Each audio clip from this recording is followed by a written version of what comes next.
आज मु फुलकोबी भजा बनैबी ता पुणी बहुत सहज सुविधा और केवल प्लेन उपर बनैबी।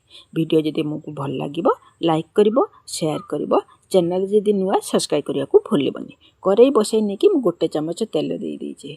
तेल आमर भलसे गरम हो तेल गरम होगाला मु फुलकोबी काटिकी धोईकी नहीं आसती एकदम पूरा छोट छोट पीस कर काटी आ छोट छोट पीस कर काटिला द्वारा आमर फुलकोबी अति सहज रोचे अल्प समय भितर आमर फुलकोबी सीझीज।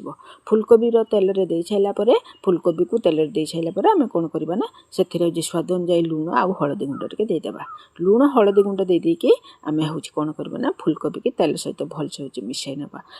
गैस फ्लेम को एकदम पूरा मीडियम रे रखिबा जमा भी हूँ हाई करवानी। मीडियम रे रखी भाजवा द्वारा फुलकोबी भलसे सीझीज आ बहुत बढ़िया कलर देख आसीगला। एथर आमर फुलकोबी 4-5 मिनिट भाजबार हो गला। फुलकोबी सीझीगला आ कलर चेंज हो गला। एथर पखाल सहित